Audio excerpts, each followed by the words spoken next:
Hey, welcome to the Integrate This EdTech Podcast. I'm David Berner, joined by co-host Jeremy Mikla, and we're really thrilled today to have with us Thomas Riddle. Thomas is an award-winning educator and assistant director at Roper Mountain Science Center, and has a couple books, and one of them, Imagineering Education, has been gaining some traction lately and is available on Amazon. And we wanted to invite Thomas on to talk about all his experiences, and you're even in a couple of documentaries as well, right? We're featured. We have. We've had some cool experiences with our adventures over time in this teaching and learning field, and so there's been a couple of documentaries that we've been able to be a part of. Awesome. Yeah. And do you mind kind of just telling us a little bit of the background of all your years in education, teacher, principal, college professor, all of that? Kind of how did you get to being with us today and talking about all these things? Yeah, awesome. So thank you. Thanks so much for having me on, guys. Really honored and excited to be here. So this is my 35th year in education. It's been a joy, and it's been a lot, and I've been very blessed to have a lot of different opportunities in a lot of different platforms. At heart, I always call myself a teacher. I'm a classroom teacher at heart, and so I was a social studies teacher by trade. Started out 3 years in middle school, and then went to high school and did most of my career after that in the high school level. So I've been a classroom teacher. I was an assistant principal, and then principal of Freshman Academy, which was an incredible school within a school model that we created at Malden High School, where I was principal at the or assistant principal at the time, and then had a lot of success with that. Went to the district office, where I was fortunate to be the social studies coordinator for Greenville County Schools, which was kind of a dream job for me, something I was aspiring to for a long time as a young history teacher. And Greenville County we're in the upstate of South Carolina, and it's a large district, 77,000 students. It's a single county school district, so just over 100 facilities. So I was had an opportunity to go to a lot of different schools, learn a lot from a lot of different principals and teachers and instructional coaches, while also providing instructional support and curriculum writing for those teachers and those principals. I also, during that time, had a chance to serve as a adjunct professor of education at my alma mater at Berner University. And that was a lot of fun. Did that for 10 years and loved teaching the undergrads. I'd been out of the classroom for a while at that time, and so that gave me a way to get back in the classroom, which I really liked. And it was during my tenure at the district office when our superintendent tapped me on the shoulder to ask if I would be willing to take over a project that was really what's put me where I am today. And it was the design process of our school district's flagship STEAM-based middle school, Fisher Middle School. And the gentleman who had been running that program from the ground up from the early days, as we were planning it, was called away and left the district for an opportunity at Harvard. And so I tagged in, and it was fantastic. So that's where I really went down this road of learning about the impact of creating immersive spaces and experiences. We were able to not create this beautiful building, which we ended up with, but we created the building around the curriculum. So we got first things first. And so we wanted to plan out what the experiences were going to be for those students and what we were teaching them. And then we built the building around that. And that's kind of got me thinking about this impact of how the role that immersive environments can have on education. So did that through completion to the handoff to the principal that they hired to run the school, the first principal. And then I've been at Roper Mountain Science Center now for 11 years. And it's people call it the educational Disneyland. We're very unique, 62-acre facility with a lot of resources, from a living history farm, and then a natural science building with an indoor rainforest with waterfall, and a marine lab where kids can pet sharks and stingrays. And we have a planetarium, largest planetarium in South Carolina. I mean, it's all this owned by a school district. And so I get to really play in this sandbox with an incredible staff, where we're putting a lot of this, what I've learned myself and learn from others to practice about how to create these hands-on engaging experiences for kids that are not only applicable for a field trip opportunity like we have, what we do, but also applicable in the classroom. That's what my book was all about. Awesome. Well, I have a couple follow-ups. For one, I have to just let you know that this is now, there's 3 social studies teachers in this podcast right now. So, both Jeremy and I, both taught social studies as well. So I have to ask you, I'll put you on the spot a little bit. Is there a particular unit that you can remember with the social studies standards and that you really love doing? Is there like one in particular? Oh my gosh, man, there's so much because I taught everything from world geography to AP Euro and AP US. Everything. The only thing I didn't teach in social studies, I think, is econ, gov and econ. But I integrated those in. You know how it is with good history teachers. You integrate it into whatever you're teaching. But I think my favorite unit of everything that I taught probably was the Hero's Journey unit that I created for our ancient history classes. You know, to get ninth graders excited about ancient history at 8:30 in the morning, you got to do something, right? And so that was an incredible unit that we carried out over the course of a year about the importance of storytelling and the power of story. And we used Star Wars to learn ancient history and mythology as part of that. So I think that's probably one of my favorites. Yeah, and I know that's a topic that I think is going to come up here in a minute. So we're not going to forget about that part. But you also, what caught my attention here, you talked about the educational Disneyland, right? I would imagine, like, to me, that I get excited by that, and I'm, thrilled to be able to discuss that with you. But I imagine that when you mention that in some circles, even within the education setting, that you get a lot of eye rolls. Yeah, well, you would think that I'd get more than I do. I remember years ago when I first started, I guess right after I did my TED talk the first time, or TEDx talk, I had some people, I know what it was. I took the TEDx talk and I pretty much condensed it into an article for Edutopia. And then some of the comments, and this was 2000, oh gosh, this is 15, 17 years ago, something like that. And there were some comments about, we don't need entertainment in school. We don't, need roller coasters and merry-go-round. And I was like, you're missing the point completely. We're talking about just good teaching and using good design, the principles of design to engage kids into a story. The 3 of us have it really easy in what we teach, the subjects we teach, because I would tell my students, when you come to my class, all we're doing is telling stories. And I would lure them into it. The first day of school, I'm trying to get to know them, right? And the guys of, hey, I'm Coach Riddle, and I was a football coach. Of course, you're a coach, yeah. Yeah. Okay. And so I'd say, hey, what would you guys do this summer? I love movies. Anybody see a good movie? And then, I saw this movie, that movie. I'd write them on the board. Say, okay, great. Anybody can read a good book? Fewer hands, write the book up there. Good, I need to check that one out sometime. Anybody like good TV shows? Trying to get to know who you guys are. What's your favorite TV shows? And I would write the TV shows up there. And then I'd stand back and say, okay, so we're just going to categorize this. So what it looks like is that you guys love action. You love adventure. You love romance. You like all of these different things. You like mystery. Some of you like some horror. Okay, that's great. All right, well, what you're going to discover is that all these stories that you like have already occurred in the past and currently are occurring in the present. And there's nothing really that has happened before that, or there's nothing that's that hasn't already happened before, except total annihilation of all humans. And we're not going to go, pray against that. But other than that, the love and the action and adventure, every day you come in this class, that's what we're going to talk about. And I'm going to show you how to apply it to your life, and you're going to learn from it.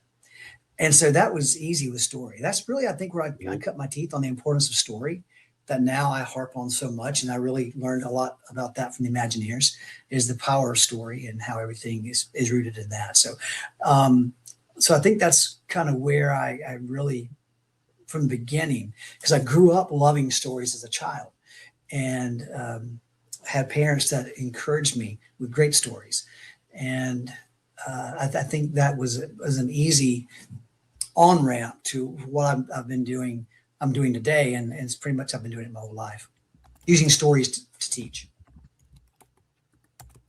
So I think that's more of the when I start bringing people back around to the educational Disneyland, it's not so much about, hey, let's have turkey legs and roller coasters. It's like, no, how are you actually creating an environment in which your kids want to come back day after day after day, and they're excited to do so, and they're excited to pick up what you're laying down. And so as a classroom teacher, that's always a secret sauce, right? Well, what if I've learned some things along the way that could help you do that? And it just happens to come from some of the greatest designers, experienced designers in the world. And that's the Imagineers. And then you start getting people's attention when you talk like that. Yeah, I could just really envision you in front of the classroom of kids and just like, all right, everyone settle down here. We're going to start this story, and then you just kind of go into it.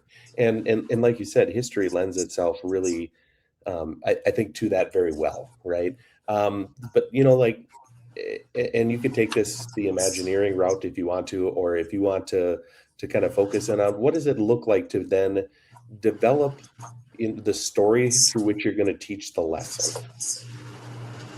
What did that look like for you? Yeah, so I for me it was fairly easy again, because maybe not all social studies teachers look at it like this. I've had my fair share in the past that taught history as one darn thing after another. Dates and facts. I always have, you guys have had it. Do we have to know dates in this class? Do we have to know, what is this going to be on the test? I'm like, no, we're going to get past all of that. And the way I would look, I guess, for how the story I would tell is what part of the unit that we're studying this period in history, how can I find things that appeal to them, not just appeal to them, actually are relevant to their lives. Excuse me, I went blank on the term relevant. It's been a long day. How can I find things that are relevant to their lives? What are the things that we're going to talk about that are timeless lessons that they can learn from this? And so the stories that I would kind of hone down in on were the ones that felt like either they had the greatest impact on where we are today, or the kids could really relate to whatever those characters, those figures in history are experiencing. Does that make sense? Yeah, I kind of think of it like I remember, when talking about past the American Revolution time, founding of the Constitution and some of the early years of the Republic, and talking about how you have a guy like George Washington, and he's got in his cabinet, both Thomas Jefferson and Alexander Hamilton, and I'm like, okay, George is the guy, he's driving the car and he's got the two naughty kids in the back seat that can't stop bickering at each other. And he turns around and yells, I'm going to stop this car if the two of you don't start getting along, kind of thing. Right. And I think that's it. You lean into some of those, scenarios, but you make it like fit to what those experiences your kids have. That's right. That's a great point, because, I have a young man who came to a talk that I gave at a local venue recently on all of this, on Imagineering Education. And he's a former student. And he's probably 36, 37 years old now. And I haven't seen him in years. And he came and he said, hey, Coach, I still remember the story of Gilgamesh that you told us vividly. I can still tell you those, the aspects of Gilgamesh's, life and what we learned from it.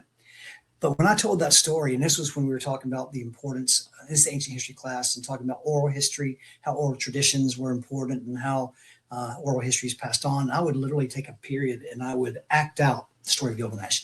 But I would often do it in terminology that they could relate to, and vernacular that they could relate to. And it worked. You have to make it, again, you have to make it relevant to them. My 3 R's that I've taught undergrads for years, and also teachers I've worked with, is, the 3 R's traditionally are reading, writing, and arithmetic, right? But for me, it's rigor, relevance, and relationship. You know one, no meaningful learning occurs without a meaningful relationship that's happening. And then secondly, how do you make the learning relevant to their lives? And if you have that relationship and if you can make it relevant and they're interested, then you can make it as rigorous as you want, because you got them now. They're locked in. Yeah. So here, if you think about this, you're creating those situations, Right. and you're being very intentional in your way of doing it. But schools aren't intentionally designed to support that for the vast majority of our teachers and students. Is there something that was going well with your situation that contributed to your ability to be able to bring those experiences to students that's missing in other schools? Yeah, that's a great question. I often will tell principals and teachers, we know what's good practice. If we're good professionals, if we're good at our craft, then we know what best practice is. And it often comes down to a matter of will. Will I do what I know is best for my students? And that's often providing these experiences that are not time blocked, that are not regimented into a district or school curriculum pacing guide. I know there are things that we have to abide by, but I was always the one that was kind of push the envelope, I guess.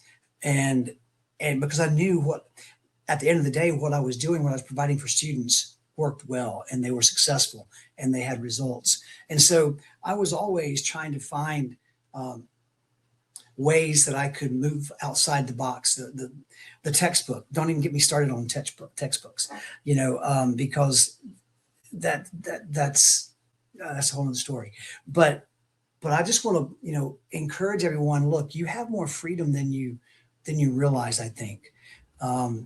Be upfront and be honest and forthcoming with your department chairs, with your principals, and say, look, this is what I know to be true. This is what I know works. Then I'm going to teach it in this way within the parameters that you've given me. But before the end of the year, I'm going to cover all these standards.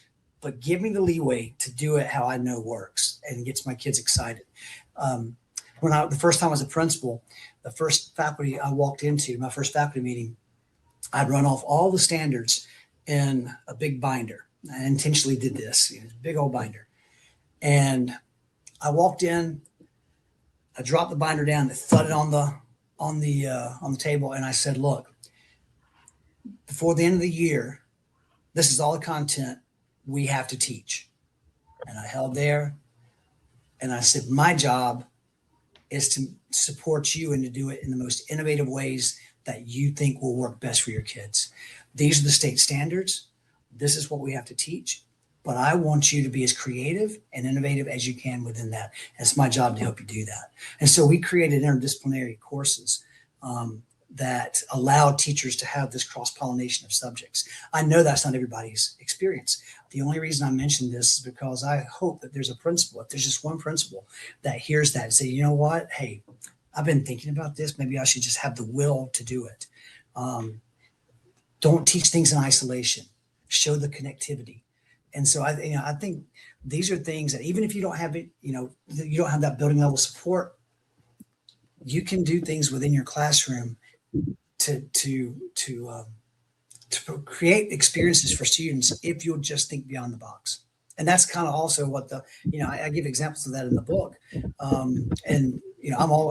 I'm available online, and I'm on most socials. If anybody has any questions about what that would look like, I'm happy to chat about that. And you mentioned thinking outside the box a little bit. I wanted to ask you a very blunt question here, but what does Star Wars have to do with world history? Oh my and gosh. What do you know about Yoda? What do you know about Yoda? It has everything. Can I give you a blunt answer back? It has everything to do with world history. Have you heard of a guy named Joseph Campbell? Thank you. So for those who haven't, that's your homework assignment. I would always love the first parent or the PTA night, the first open house night, and when the parents come, the ones that do come, and you get them in the classroom and you talk about, your kid's going to be writing or watching Star Wars next week. Make sure you sign that permission slip, and I get the eye rolls there. I'm like, oh, really? Dad's like, oh, I want to do this class, or why are we doing this? One, it's relevant to them. Okay. It's a hook. It's something to get their attention. But more importantly, Lucas was heavily inspired by Joseph Campbell's work on the hero's journey, and that all the great stories of the world follow the same template, if you will. And that's the hero follows the same stages. And for world history, when you're trying to make kids see the connection between something that happened 3,000 years ago in their own lives, I have to get them emotionally involved, emotionally engaged with that. And so, I would always ask kids, hey, if I wanted to get to know somebody, how do I do that? How do I go about it? We got a party we go to. You're a stranger and everybody else is strangers. How do you start to get to know someone? We ask questions about them. And before long, you start asking enough questions, they're starting to tell you stories about their life. And so what I told the kids up front, I said, look, we're going to get to know all of these ancient cultures through their stories, through the great stories they tell, because the stories we tell reveal our hopes, our fears, our dreams throughout time. They always have. And so, to do that, we have to be able to analyze their stories. And, we call them myths these days, and oftentimes or folklore. I talk about the difference between myths and folklore, and what is actually history. But I would explain to them that studying the hero's journey, studying these stages, that there's similarity between Bilbo Baggins or Frodo Baggins and Harry Potter, between Luke Skywalker and Odysseus, so then they're like, oh, wait, because I would ask them, hey, I've got them in high school and they're in 6th grade in South Carolina. You study or ancient mythology in 6th grade. I'm like, how many of you have heard of the Odyssey? Tell me about that. So now we're going to start to draw these parallels. And so what I would do is I created study guides, have a whole curriculum for this, where we would watch. We started out with A New Hope, and that was the call to adventure. And who's the hero, Luke Skywalker, and who are his hero partners? What are the threshold guardians that try to hold him back from his adventure, like the Tusken Raiders or Mos Eisley? And then, what's the magic talisman? What gives him power? Like King Arthur, it was Excalibur. For Luke Skywalker, it's his father's sword, or his lightsaber. And so, we're studying actually how to interpret, how to analyze myths through watching Star Wars. But at the same time, Lucas was heavily influenced by world cultures and world history that influenced that story. And so, the Jedi are, a combination of wearing Franciscan monk robes and practicing a type of Taoist philosophy. Yoda's nothing more than a Taoist sage who lives in nature, communing with the Tao, the Force. Okay. And Luke goes to Dagobah, which, if you drop the H, Dagobah is a stupa, a reliquary in India. That's literally, the term is Dagobah, where you go on pilgrimage to seek enlightenment. So he's traveling to Dagobah, seeking enlightenment from a Taoist sage. And he learns that the Force has a light side and a dark side. Try to teach a 9th grader about Taoism with yin and yang, right? And then I'm like, oh, dude, okay, yeah, it's the light side of the Force and the dark side of the Force, and there's a little bit of light and there's a little bit of dark. Luke is light. He loses his hand when he disobeys his teacher, and now he's a little bit of dark because he's gone a little bit the dark side.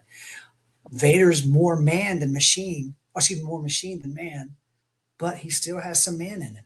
And in Lucas's cosmology, human is light and machine is dark. And so, yeah, there's a ton of stuff that you can teach. The rise and fall of the Roman Empire is, there's a Senate, there's a chancellor. Chancellor. Also, you connect with the rise and fall of Nazi Germany. And so I drew the parallels there all the time. You go to the Phantom Menace when we've got a chariot race with the pod racers, right? And so it goes on and on and on. And so that's why I say very bluntly, what does it not have to do with world history? Does that make sense at all? Yeah, I love it. Yeah, absolutely. And I like that you actually that you brought up Odysseus too, the Odyssey, and because that arc is so common, like the things that he goes on this adventure, and then there's the obstacles that are keeping him from getting back home, right? And that's like, even in modern movies, that's a common arc that we see, right? That's it. It's the three stages. I like that. Yeah, I'm sorry. It's the three stages of the hero's journey: the call to adventure, the dark road to trials. At the end of the first stage, the call to adventure, the hero wins. Yay, Luke blew the Death Star, right? Dark road to trials is when he's starting to get sullied a little bit, and he's learning the world's starting to kick him around. And then during that dark road of trials, he has a choice he has to make. He's going to be tempted. He's presented with temptation, and his choice, his decision, will either make him a hero or the villain. Anakin became the villain. Luke became the hero. And then it's what the hero learns through those trials that he then returns. That's the final stage, to his people to share the knowledge and the wisdom that he's learned. So that's Return of the Jedi. Yeah, can we talk a little bit too just about the student writing that you saw, and how the hero's journey, the project would because of that connection to those stories and everything, it would cause them to really explore themselves and kind of bear things of their own life. What can you tell us about that experience? Yeah, so again, I taught this unit over the course of a year. And so, and when we went to that was when we had a year-long course. I know some people are on a block schedule, some are traditional. I've done it both. I've done a hybrid, traditional, and block. So even on block, I would teach it within the the 90-minute block period for a semester. But at the first of the course, we do A New Hope. In the middle, when we're starting to talk about Eastern philosophy, that's when we're watching Empire Strikes Back. And then when we get the rise and fall of the Roman Empire, that's when I would teach Return of the Jedi. All that to say this: by that point in the year, they've gotten to know me. I've developed the relationships with them. They trust me. They know that we've had a lot of fun. I've challenged them. I've pushed them. And when I gave them this final writing project, they had to apply all 26 elements of the hero's journey throughout those three stages to their own life, and they had to write about that. And it became very cathartic for many kids in some ways. They'd never had to look at the possibility that they're a hero on their own journey. And that was my big thing. You have heroic elements to you absolutely all day long, but you're going to have choices too. Now in high school or later in life, you're always going to have temptations. And it's those decisions that you make, it's how you respond to those temptations that's going to put you towards being a greater level of hero or starting to drift you towards that dark side of being a villain. And so I would tell the kids that, hey, I'm the only one that's going to read this. And so write whatever you want to write. If I feel like that you're in danger in any way, I may have to say something to someone, because we get into monster combat. We get into why we wear masks. We get into those things and temptation. And I wanted the kids just to have a chance to air it all out. And all the years I taught that unit, only had one instance where I was a little red flag of a young lady talked about her mother abusing her, physical abuse. And so I knew the young lady had never seen any signs of that in class. And when I spoke with her, I said, hey, tell me about this. She said, oh yeah, that was when I was a little, she was like 15. She said, that's when I was like 4 and 5 years old. And my mom's been in therapy. We've been in therapy, all this stuff. And everything's, life's good. It's fine now. I just need to talk about that, because I couldn't tell from the writing when it was. So I went to the counselor still, and I said, hey, I want to call the mom on this one. You want to sit in this call with me? She said, oh yeah. So I called the mom, and she's like, hey, yeah, thank you. I knew she was writing about that. She showed it to me. This is something we worked through. And so anyway, it was kind of a beautiful, that's when it was kind of cathartic for her and for her to share. And I would get emails from parents that would say, hey, thanks for giving my kids a chance to go deep introspectively. to consider their own life, because they usually don't do that. I would have kids always ask me, hey, coach, how long does this have to be? I'm like, as long as you want it to be. But I can tell you what, it's not going to be like 5 pages because you got a lot of writing here to do. And so I would just put no parameters on, other than you have to hit every element, give it some thought, and then we'll go from there. So yeah, that was probably the best writing I ever got from them, is because they were so impassioned in their writing. So your work wound up being featured in the Disney documentary series Timeless Heroes, correct? Yeah. So it was Yeah. it was the Indiana Jones documentary. Yeah. Yeah. What was it like to have your work being featured in a documentary like that, and how did that come about?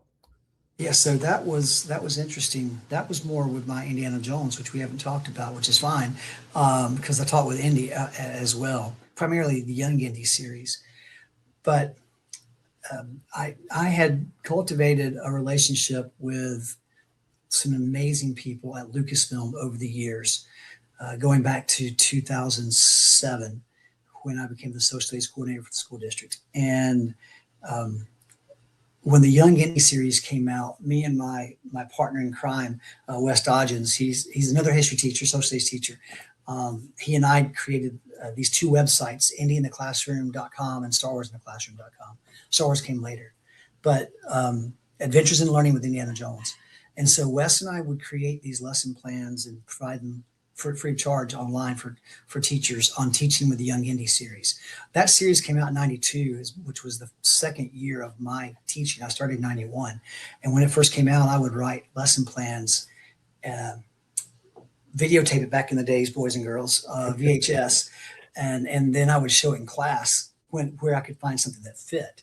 And if you're not familiar with the Young Indy series, that's your second homework assignment. It's some of the best, as far as history teachers go, it's some of the best content I've ever used. I remember seeing those at about that time, right? Didn't it kind of come from like they started that series was a spin-off because of the Young Indiana Jones segment with River Phoenix that was at the start of the last. Yeah. So George, you're right. George, am I thinking of the right thing? I guess that's. Yeah, you are. Yeah. It was. Think of Forrest Gump with a bullwhip, right? It was a fictional character experiencing real historical events and meeting real historical figures. When Indy is 9 and 10, and then when he's 16 to early 20s. And, for instance, most people would not realize that he spent extensive time in Europe in the Great War. He fought during World War I. And some of the best content on World War I I've ever seen anywhere is in those movies. So George created the series to be used by history teachers in high school, particularly, to help teach some important concepts to that we see or the world experienced in the early 20th century. George has said through several interviews, in his opinion, the first 2 decades of the 20th century set up everything else for the rest of the century, and he's right. So the Young Indy series was part of that. So anyway, all that to say, I taught with Young Indy for a long time, and when it came out on DVD, and they created 94 documentaries, 94 documentaries to support the 22 feature-length films. And so I wrote to Lucasfilm and said, hey, this is who I am. These are some sample lesson plans I have. I'd had some communication with them before over my teaching career, asking them, hey, I'm bootlegging these things. I'm breaking the law. Can y'all make me legitimate and release VHS copies, please? And so they were very gracious, and we had conversations back and forth, always that, hey, George saw your letter and enjoyed it. I find out, when George loves Young Indy, like when his secretary was saying, George saw your letter, he saw the letter. And so all that to say, just really got a chance to work with these people before the Young Indy series came out on DVD. And then I offered my services and said, hey, I'll be happy to help you pitch this to the educational value. And they took me up on it. And so that put me and Wes on a course of working with them. And for about, 10, 12 years plus. And longer than that.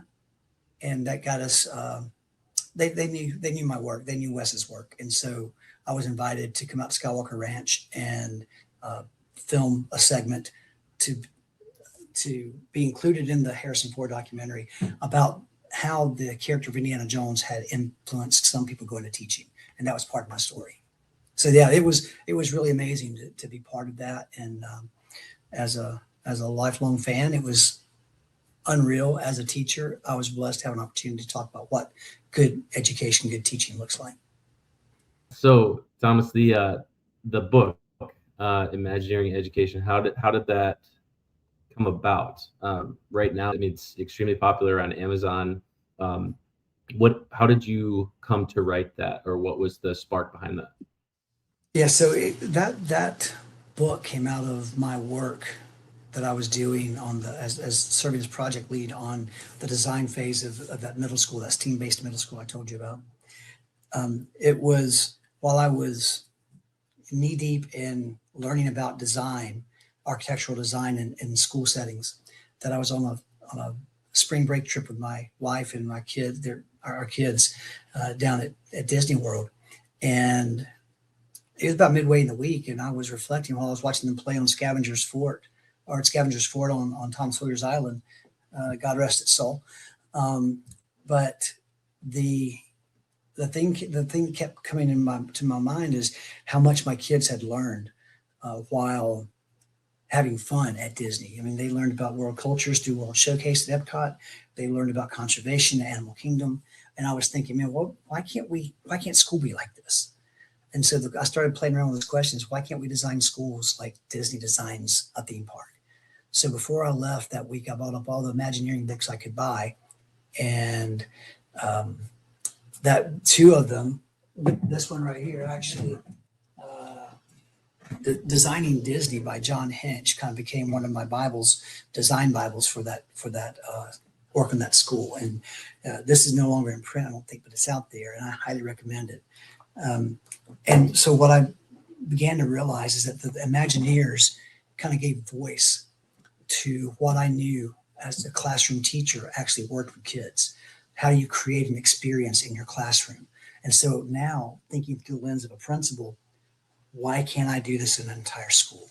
And so that led to me giving a TEDx talk about that same time called Reimagineering Education, where I kind of began to formalize some of those ideas around story, space, experience, and people. And I said, I got some good traction from that TEDx talk, and Big Ted picked it up. And I said, hey, I'll write a book on this. I think there's some interest in this, and there's value, and I'm seeing the value in this. And then I let 10 years go. Life got busy, and then a couple of years ago, I said, hey, it's time to write this book now. And so, yeah, it's been perfect timing, actually, with the way things are going in education, when we're looking for a lot of new ideas. And so that was kind of the genesis, was going back to a spring break trip to Disney World with my kids. And at the same time, I was surrounded by some amazing architects working on this first building. And that really inspired me. So the book is essentially written as a next day guide for teachers. I mean, you can read something the next day, you can apply some of these things. And it's also written for principals and superintendents as a handshake. Hey, I've seen this work as a teacher. I've seen it work as a principal when we instituted it in the schools where I led. So let me now help your staff, because I know you don't have enough time to do all this. So let me come in and show you guys how you can do this. And you don't have to have $1 million budget. I mean, you can do it. You can do it with using things you already have. So. Yeah, and you kind of mentioned this a little bit, but could you get into it's not a focus on like rearranging the furniture or trying to catch people with, redesigning your entire classroom. It's not just about physical space. It's just about culture and personal transformations. And that's right. Why is that so important to you, with the emphasis on that being the starting point? Yes, so that's a great question. Well, I'll go back through those kind of four main pillars, and it all is wrapped into this answer.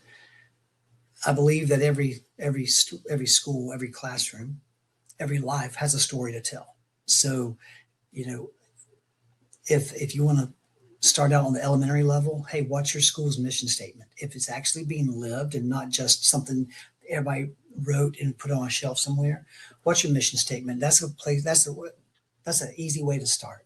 What do we really believe in? What's our why, as Simon Sinek says? And so around that, I can build my story. What is it that's unique about this community and this school? And then the spaces. How do I make the most use of an existing space, or how can I design a space for tomorrow, the next week, or the next year that's going to best support students in their learning? And we go into that a good bit. And some of that does sometimes involve changing the flow of your classroom, or you may tell you an easy one, music, setting the stage with music. I mean, you guys know as history teachers, right? I mean, I'm not going to teach Vietnam era without having some 60s music when you're playing when you come in. I'm not going to teach the Great Depression, the Dust Bowl, without having Woody Guthrie. I'm not going to teach the Middle Ages without having madrigals and letting kids understand, oh, wait, this is Gregorian chant. So those are easy things to set a mood, right, in a space. So that helps create an experience, which is the third pillar, story, space, experience. And so what are the experiences I really want my kids to have? I don't have to rearrange my classroom or anything, but what experience do I want them to have that's going to get them emotionally excited and get them engaged to where they're going to really care about what they're learning? And then to do all those, to hit all those three things, you have to have the people. You have to have people that want to be involved in this process and have the best interest of kids at heart. And so the transformation piece comes back to this. So you can have this beautiful school. You can have a great story that your school tells. You can have these awesome experiences that kids have. But it's Walt Disney said this, it's the people that make the magic. He said, we can build the most beautiful park and have the greatest rides, but it's the people that make the magic. And that's how they do all their training. And as a principal, I guess as a young principal, I even understood that it's the people that make the difference. And so that's where transformation comes, because we're in the business as educators of transforming lives. But I can't lead a kid to transformation if I don't do some self-reflection and transform my own life first. Does that make sense? I can't give away that which I don't have. And so how am I to get kids excited about their future if I'm not excited about my own future? How am I going to get kids excited about what I'm teaching them if I really don't believe in what I'm teaching them? So I need to go back and do some self-evaluation of like, hey, why did I get in teaching to begin with? What is it that really, what's my why? Again, go back to Simon Sinek again, the golden circle. That's your third homework assignment. If you don't know that one, it's a great TED talk. And it's so transformational. I actually include that in the book. And you got to know your why. And so I think that really student transformation has to begin with adult transformation. I can't transform a school before I transform the adults that lead it. Yeah, and I really like what you said too. Like, not that physical spaces aren't important as well to some extent, but I really like how you made the point about there are other spaces that we can occupy. Like the one that came up right away was like the tonal space, right? Like the way that you can create atmosphere through music and things like that can engage students. And I had a teacher as well that did something very similar. When we were on this Vietnam unit, and it was like, I remember listening to some of the songs and things like that from that era during that class. And those are things that you remember, right? I mean, like that, it's really impactful. I feel like I don't remember if there was a couch in the room or, something like that was cool or whatever, but I do remember the experiences that were created through those things that you mentioned. And so I really appreciate that. And I have a question for you, like let's say that a teacher doesn't know or hasn't tried something that you really focus on in your book. If you were to give that teacher the book tomorrow and point them to a strategy, and they don't have any budget at all, what would be something that they could try tomorrow that you would recommend? First thing is, if I would ask this question first: how's your relationship with your kids? And I will always call my students my kids. That's and I would tell them up front. That kind of established the relationship day one. I'm like, hey, you're stuck with me. I'm your teacher now. You're one of my kids. And so I would say, how's your relationship with your kids? First of all, if you're not very familiar with the things that's at least one thing that each kid likes, get to know the kid. Start there. Show some interest. Okay. Don't you know that the Imagineers know what their customers like? Their guests, right? It's through market research and all this, right? But no, as teachers, it's more important than that. One, get to know your kids. I talk about that in the book too. It starts with relationships, okay? Secondly, the things that excite you may not necessarily excite your kids. Find out what the things are that your kids really like. Find out their interests. Find out who the musicians are, and then lean on that, okay? To help them or to empower them to help provide experiences. You guys ever do any Civil War raps or anything like civil rights movement raps, or, where you get, and that one just came to mind. But where you're getting kids who you're providing them an opportunity to express themselves, express their learning rather, in a way that means something to them, that values them. Okay. And so those are some things that are easy kind of, these are experiences. This is experiential. It has nothing to do with creating, the colors, changing the colors on the wall or creating mood lighting. Although those things are important. Natural lighting. If you've got your blinds down all the time, open the blinds up and let light in. There's research that shows this. Okay. Add some plants to your room. Okay. Yeah. Hey, Lowe's always has like the almost dead section. If you don't have much of a budget, you can nurse them back to life. Put plants in the classroom. Okay. Not only, there's a lot of research there as well. I don't have time, but again, just little things like that. And music again is an easy one, but find something that interests your kids, that you're going to see. I'll maybe roll this back. When I was teaching Star Wars, we were in that transition time in the 90s when I first started teaching it, where there had not been much new Star Wars out yet. Okay. You had the novels, Heir of the Empire and all that stuff, which I loved, but most kids knew of it, but some had never seen it. Some had seen only a little bit. Most didn't know the level of like we do, our generation does. But when I would say, hey, when I'm teaching this about Luke, say, how does anything right here with the Harry Potter or Hermione come to mind here? They'd see it. So make those connections again, the relevance piece. So I think those things are the ones that come to mind first. On just one, find the relationship. Two, find the things that interest them. Build some activities around it, not your whole curriculum, but build some activities around it. And three, the things that you like, that you get excited about, they're going to pick up on that. So share that excitement with them as well.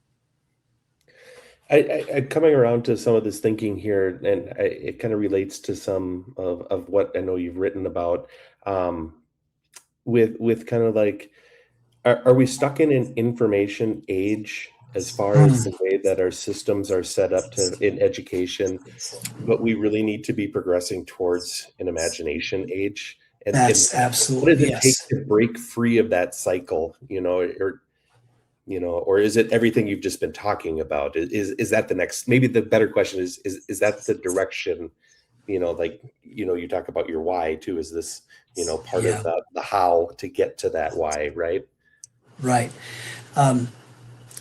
Thanks for asking that question. That's a great one. We talk, there's a lot of thought leaders out there who are saying we've moved from the information age, where what was valued most is being able to get, let me back up.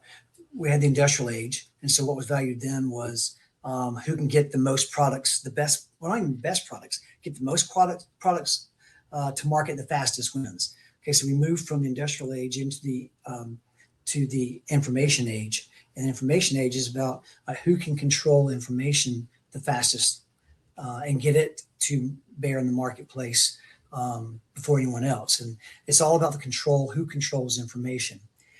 With these things now and AI, it can extrapolate and write that down. Like 50 minutes in, and that's the first mention of AI. That is our world record. I swear, for any of our topics of conversation, it's central to what we talk about. But this has been great because we haven't touched on that. But I didn't mean to cut you off. But no, you didn't, because I came from speaking at South by Southwest EDU a few weeks ago, and that was almost every topic was AI. And my point is mention it now, is that it doesn't think better than us, but it can think faster than us. And I mean, hey, if I ask ChatGPT to write an article, a post or something, I see it everywhere now, guys, everywhere. Yeah, it can put it together, but it's collating other people's thoughts. It doesn't have this creativity and imagination that we do. And so we are now moving out of this age of information to an age of imagination. And what businesses are going to be seeking, something they've always sought, but more so the marketplace is going to be, in the world in general, is going to be looking for those people who can take information and use it imaginatively, who can be creative problem solvers. Oh my gosh, 21st century skills. Remember those guys? We're 26 years in now, and it's, the 4 C's: communication, collaboration, creativity, was one. And so I don't know that we give a lot of times we give lip service to things like that, and we don't actually put feet to it. But now I think the marketplace and the world in general is we're going to need creative thinkers. Yeah, unfortunately, in schools, we're still testing at an information level. We're still teaching kids as products in the assembly line, and we are asking them to regurgitate information. That model is dead and dying. And so we really need to get back to teaching or developing their creativity and imagination to be able to be imaginative problem solvers, because those are the people that are going to lead the way, not the people who are going to be the automatons. That's what we have AI for. But it's going to be the people that think creatively. Real quick on that, I was asked by a national insurance company to do a talk on AI and creativity several months ago, and the director of the marketing department, where all the creatives are, reached out to me and said, "Hey, can you give us a presentation on why AI is not a threat to creativity in the marketing world?" And so I'm like, whoa, that's a tall order. These guys are all professional designers and artists and all this, and they know their craft, and they're wanting me to come in as an educator to teach them something about this and AI, and it's still so new. So I went to Chat, I went to Grok. I didn't go to Claude. I went to Chat and Grok, and I said, "Hey, explain to me why AI is not a threat to human capacity for creativity and imagination." Very interesting answers. And the one that stuck with me the most actually was one of the rounds going with Chat, was that AI has no soul, and creativity comes from the human soul. And I was like, Now you might be saying that because because you know me, but actually I thought that was interesting. And that's why we need to create or need to keep humanness in education. It's got to come back to what is good for the soul, what is good for a kid's soul, what is good for the teacher's soul, what's good for the leadership soul. And it's not rote memorization. It's not standardized tests. It's not the make or break high stakes testing that we've set up for ourselves in this world. In 1997, I had the ability. I was blessed to go to be part of a teacher exchange to Japan, and there were 4 of us teachers from the U.S. that were selected, and 12 from Europe. and I was a young teacher, and we met one of the first days the 4 American teachers met with the Assistant Secretary of Education for Japan. And he was so excited to have us. He said, we love American schools. This is 1998. He said, we love American schools. We send teachers over there all the time to learn from you guys. And I'm sitting there looking at the other American teachers and like, okay, this is interesting. I said, because look, I was a kid in the 80s and we were told we were having our heads handed to us by the Japanese and the Germans in terms of science and math. And he laughed and he said, oh, yeah. He said, we can do that very well. And the Japanese school system, education system, we do that very well. He said, what we lack is what the classrooms in America teach us so well, and that's individual thought. He said, and I'll never forget this, he said the Japanese culture was ruled by a Chinese proverb that the nail that sticks up gets hammered down. And that individual creativity and thought was something that he really, as a nation, an education system, they wanted to instill in kids. And he said the American classroom does a great job of teaching creativity to kids. And I was thinking, wow, they're chasing us this direction and we're chasing them that direction. Mm-hmm. And I'm like, we've got to find that happy medium. You know what I'm saying? There's got to be a happy medium. And so, yeah, and that was almost 30 years ago. But now we are at the point in time where we have to promote, we have to get back to the things that we know that we all are innately creative. We're born that way. And we've got to get back to unleashing that for our students and ourselves. Yeah. And so I want to maybe just do a comparison here a little bit. And so if you're looking at the American school today and how it's structured, what is it that you think needs to be changed so that the experience of the student changes? Oh, wow. Student-centered, not textbook-centered, not standard-centered, not test-centered. I'll start with that one first. That would be the first. I'm old enough now to have taught for a few years without high stakes testing. Before there was mandatory state standards. And look, I'm not knocking standards. I've worked on state standards for many years in South Carolina. I helped write the ancient history standards for 6th grade in the state. So I know the value there. It's when we get so locked in and saying this is all you can teach, or you have to teach all of this, and you don't leave leeway for that individual creativity. You don't leave leeway for a teacher to make an executive decision, an informed decision based on their students, because all students aren't widgets, all students don't have the same needs. It's when we get so locked in and put so much emphasis on the process instead of what the product is, which is a well-rounded student that's going to be an active citizen and live a fulfilled life. I think the schools need to get back to, or maybe get to for the really first time. No, I think we used to do it okay in the past, but in some respect. But I think we need to get back to, or get to emphasizing individual student interests, meeting them where they are, and just preparing them, teaching them to think and not regurgitate. That's a huge one. Teach them to think, to ask questions, that it's okay to ask questions. Just because it's here doesn't mean it's true. So I think that we've gotten so locked in and so blindered, I just made that word up, with our blinders on, that we're so focused on we have to teach this on this day because we have a test that's going to have these questions on this. We're not leaving room for individual thought, if that makes sense, or student expression. And I think that's really what we've got to get back to. So then in comparison, like if you look at a truly Imagineered school, what is if you look at a student that would have that experience, what is that you want them to feel and believe about themselves as they graduate? Wow. That they're prepared for the next stage of life, that they are well equipped to enter the next stage of their hero's journey, that they have been supported by people that love them, and that may not, I'm talking about people beyond their immediate family, they're beyond the home. I'm talking about a community of people that have supported them, that have spoken into them, that have encouraged them, that have giving them permission and space to dream, because so often we don't do that.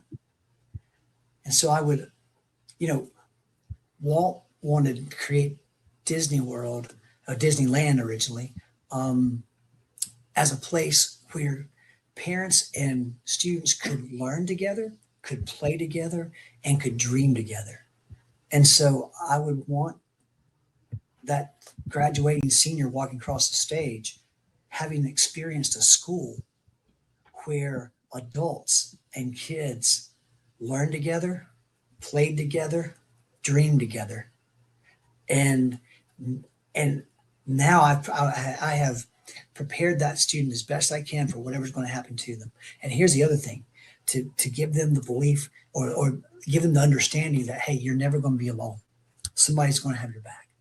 And it might be me, reach out to me. But we've done all we can for you. Now it's time for you to leave the nest, and you're prepared to do it. And we believe in you. We have faith in you. And so I think that's what I would want to have happen. I've always thought that you put 3 social studies together teachers together in a room, and they're going to change the world, right? You just ask them, they're going to tell you they have all the answers and can tell you what to do, right? we may not have them, but we're going to tell you we have them. We're going to tell you we do. Thomas, really, we want to thank you so much for being on with us here. And, I know we're kind of running up on the end of our program, or the conversation here, but David and I like to kind of close out with a lightning round, where we ask you a few questions. You can give 1-word responses. You can elaborate as you would like to on any of them. Really, we make our own rules as we go along. So whatever works good. And I think David is going to kick us off here with the first one, aren't you, David? Yeah. So in regard to Star Wars, original trilogy, prequels, or the sequels? Clone Wars. Oh, all right. Ooh. No. I'm no OG, but Clone Wars would come in there. And I'm talking the animated series, some of the best Star Wars storytelling, Rebels as well, incredible. Andor though, incredible storytelling. That might be some of the best storytelling I've seen since George, in that series. But for me, with those, prequel, original, sequel, OG. Okay. What about, you've had a chance to dabble in the Lucas world here a little bit. Would you rather go Indiana Jones or Star Wars for, actually better content that would lend itself to teach? I've taught more with Star Wars than I have Indiana Jones, although I love Indiana Jones. It inspired me as a history teacher. But I've found that there's a much richer interdisciplinary connection to teaching with Star Wars, unless you include the Young Indie series, and then the Young Indie series top Star Wars because it was created to be educational. All right. So this next one, a Disney Imaginer calls and says they want to co-design a school from scratch with you. What's the first thing you put on the whiteboard? Story. What's our story? Why are we doing what we're doing? If I don't know my why does it matter? So that's the first thing I put on the white. I put that word, and then, oh gosh, I'll leave it at that. Story. Perfect. We gotta have the people. I mean, it's the principal coming out in me. You gotta hire the staff, right? You gotta have the ones that are knocking out of the park, and that's one of my favorite parts of administration is hiring people. I love that. You get to put an all-star team together, but I think we have to begin with story. So you're going to give a big keynote here. What's your walk-up song going to be? Or maybe the better question is, is it Imperial March, or, is it a different moment from any one of those films? Or do you have your own thing that's not related to anything Lucasfilms? Gosh, actually, when I read that question, when you guys sent that one over, first thing that popped in my head, which often we should go with the first thing, was Top Gun anthem. Actually, I love that. But there's a group called Oh the Larceny, and they've become kind of my hype music. And they have a song called "It's About to Get Crazy," and I love that one. And I think that would be. I listen to a lot of their songs when I'm on my way to a keynote. So yeah, it's about to get crazy because I'm talking about teaching in a different way than most people ever think about teaching. All right. So this next part, we just do a this or that. So we put you on the spot, and you can only choose one of the options. You can't choose both.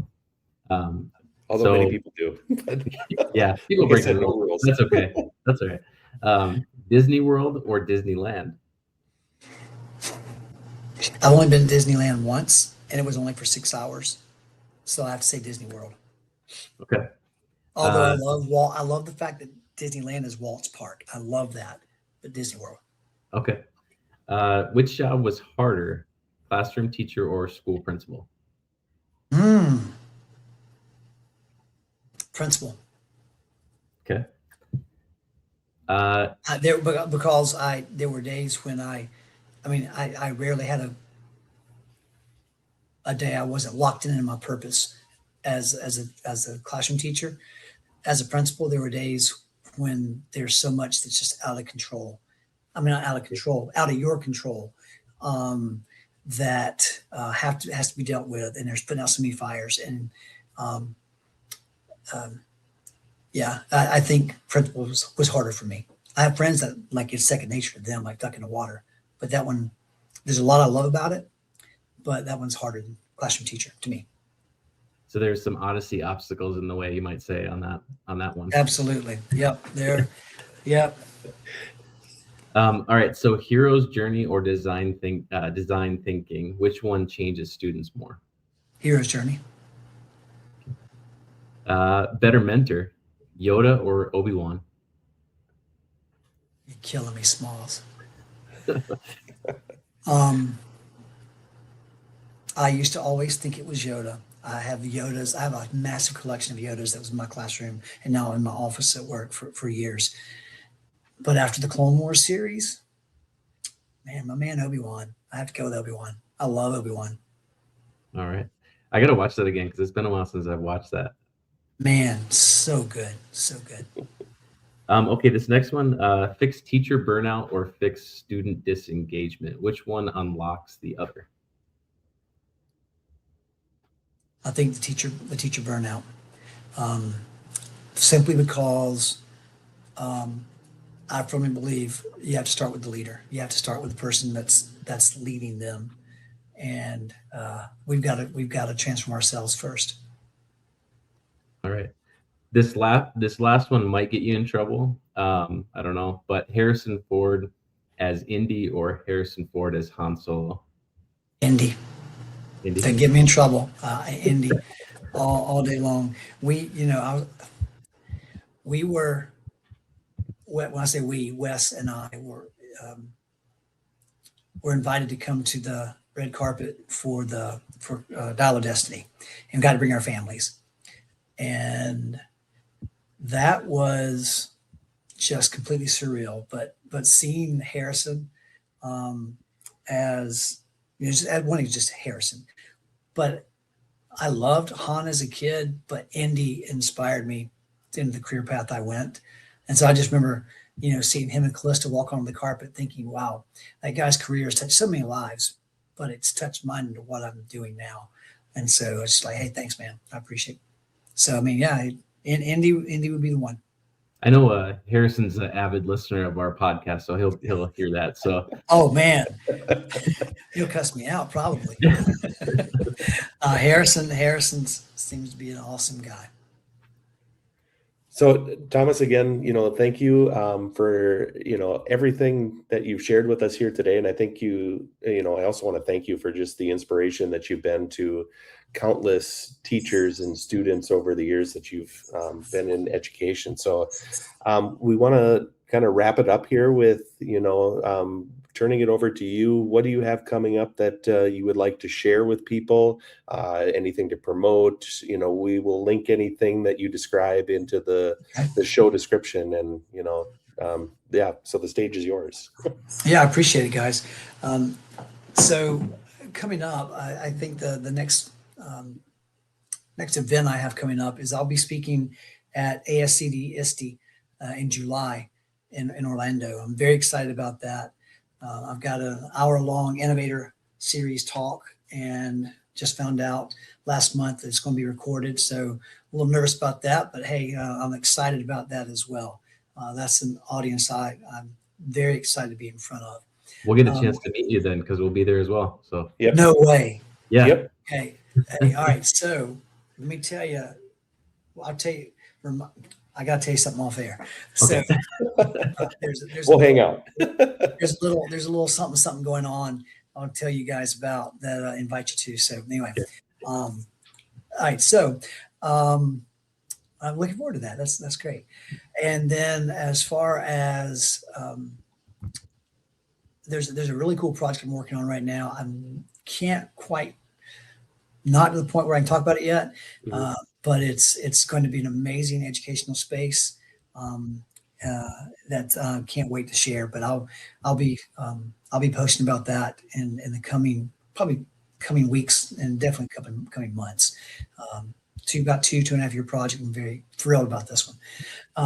That said, you can find my work at imagineeringedu.com. I do have a blog that I'm a little behind on because just speaking at South by Southwest, and I just spoke at the A4LE conference, which is the Association for Learning Environments, with architects and designers and builders and school superintendents, things like that.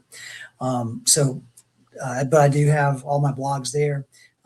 I started a podcast in 2020, going to change the world with that in January 2020, and then 2020 hit. And so I got like 13 episodes in, and there's some great content there. It's still posted on there. Plus I've got some other podcast format content that I've posted as well. So you can go look at that. Ideas to bring this back. So I have to have you guys on my podcast because I want to pick your brains on being classroom teachers. And so imagineeringedu.com. And then of course the book, Imagineering Education, a guide to creating the most magical schools on earth. I would love it, be honored if you guys would get a copy of that. And if you have any questions about it before you buy it, you can reach out to me. I'm on LinkedIn. I'm on, I think it's Thomas Riddle 21 is where I am at LinkedIn. But I'm on Facebook. I have a personal account that's open, my personal account. And also Imagineering Education has a Facebook account. On Instagram as well, both triddle21 and also Imagineering Ed. And then I have an online course also. We've got about 35 people in it right now. It's asynchronous, so you can work through it on your own pace. You have access to me in the chat. We can talk about things, get your comments, answer questions, but information about that is on the website as well. So yeah, I think that's all I've got going on right now. Perfect. Well, I think the appropriate way to end this is may the force be with you. And also with you. So with you.